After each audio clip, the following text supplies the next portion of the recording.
Buenos días, tardes o noches, depende de la hora que lo esté viendo. Mi nombre es Luisa Bello y junto a mis compañeras Mónica Gil, Michelle Arteaga. Les hablaremos sobre el funcionamiento de la simulación pulmonar, el cual consiste en recrear el proceso de respiración humano, lo que nos permite investigar y mejorar la comprensión de trastornos respiratorios como la obstrucción y la restricción pulmonar. Nuestra investigación se basa en tres señales principales, que son la señal normal, que representa una función de respiración saludable, la señal obstructiva, que simula la obstrucción en las vías respiratorias, y la señal restrictiva, que imita una disminución en la capacidad pulmonar. También podremos añadir que una respiración normal tiene entre 12 a 18 respiraciones por minuto. para este video es importante tener en cuenta que para tanto las simulaciones como la implementación de los circuitos físicos, la entrada del sistema va a ser la presión y la salida del sistema va a ser el volumen. El mecanismo que se utilizó para elementos mecánicos es el sistema de biela-manivela-pistón, el cual consiste en: el pistón es un componente cilíndrico que se mueve hacia arriba y hacia abajo dentro del cilindro del motor. ¿Esto qué hace? Esto hace que se crea una caja hermética. La biela es una conexión articulada que se une al extremo del pistón al otro extremo de la manivela. La biela se encarga de transmitir el movimiento del pistón a la manivela. A medida que el pistón se mueve hacia arriba y hacia abajo, la manivela se encarga de convertir el movimiento lineal en movimiento giratorio. La manivela también se puede decir que es un componente en forma de brazo que está conectada a la biela en un extremo y esta gira alrededor del eje. Al girar alrededor del eje, esta está conectada a una pieza, lo cual permite que gire. La manivela es responsable de convertir el movimiento lineal alternante del pistón en movimiento circular continuo, con el que el pistón se mueve hacia arriba y hacia abajo y la manivela pues rota. ¿Esto qué quiere decir? Que a medida que la caja se sella, esto va creando presión o disminuye la presión dentro de la caja hermética.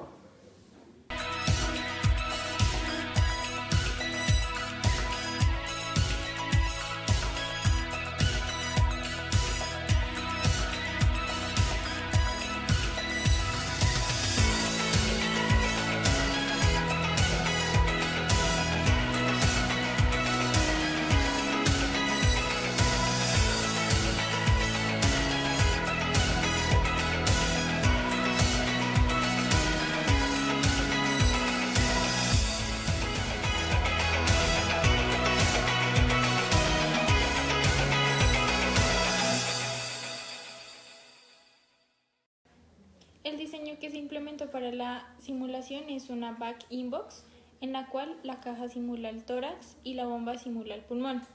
Este sistema va conectado a una jeringa de presión y esto va conectado a un sistema de biela-manivela-pistón, que es lo que explicó mi compañera anteriormente.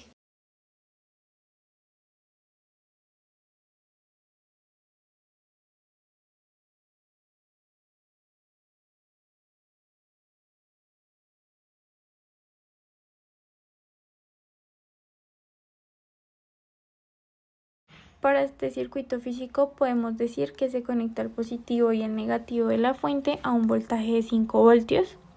Acá se polariza el circuito. Hasta que no se presione el botón no se energiza el circuito.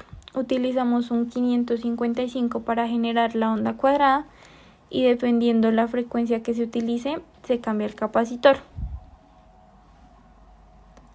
Acá tenemos dos circuitos RC. En este aparece la señal de la respiración restrictiva y en este aparece la señal de la respiración normal y obstructiva. Para este circuito debemos disminuir el potenciómetro para que salga la señal normal y aumentar para que salga la señal obstructiva.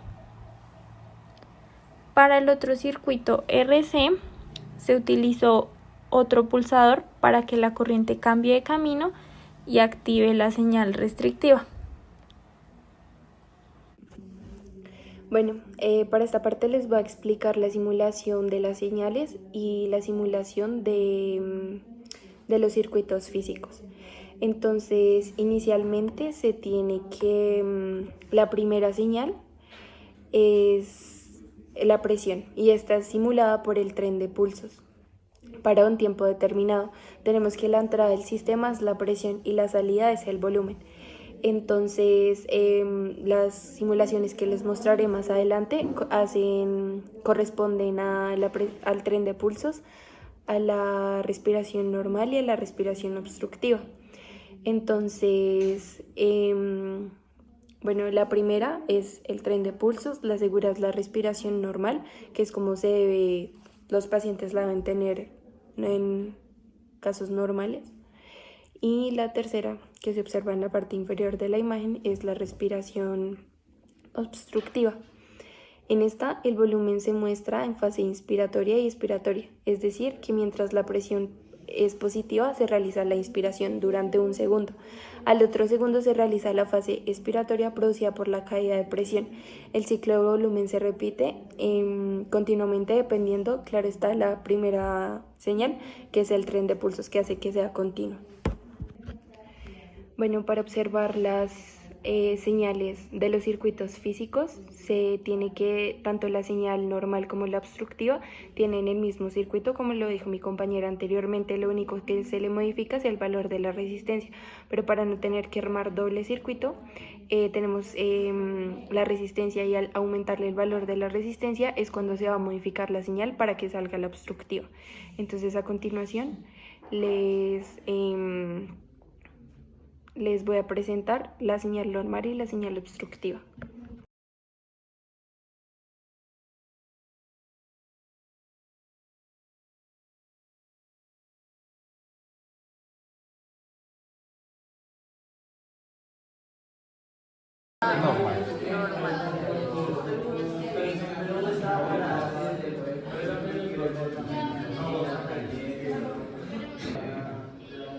Esta es la obstructiva. Es que me toca decir así porque si no llega el momento en que falla. Bueno, por último, para la señal restrictiva en cuanto a simulación, tenemos que en la parte superior sigue el tren de pulsos y en el medio es donde se observa la señal restrictiva.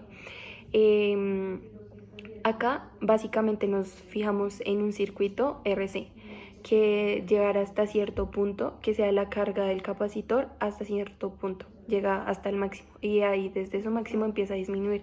Entonces esta idea la tomamos para rearmar la respiración restrictiva, lo que quiere decir que se evidencia una caída de volumen ocasionada por el aumento de la resistencia de la vía aérea, generando disminución en la distensibilidad pulmonar, lo que hace que se produzca un aumento y se considere como cierta rigidez pulmonar.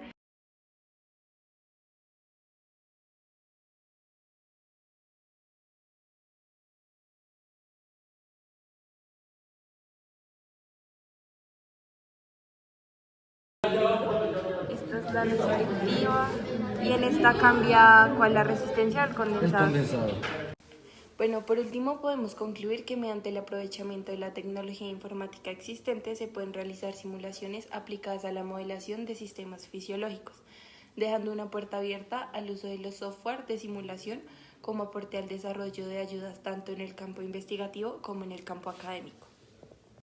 Bueno, de los circuitos podemos concluir que la resistencia y los condensadores dejan de ser constantes y al cambiar sus valores presentan en la simulación diferencias significativas de la disminución considerable de la amplitud tanto de la resistencia de la vía aérea y de la complianza. Bueno, otra de las conclusiones que tenemos es que la simulación de pulmón es una herramienta versátil y valiosa en la medicina y en la investigación biomédica, con el potencial de mejorar el diagnóstico, el tratamiento y las comprensiones de las enfermedades pulmonares, así como de contribuir al desarrollo de dispositivos médicos avanzados.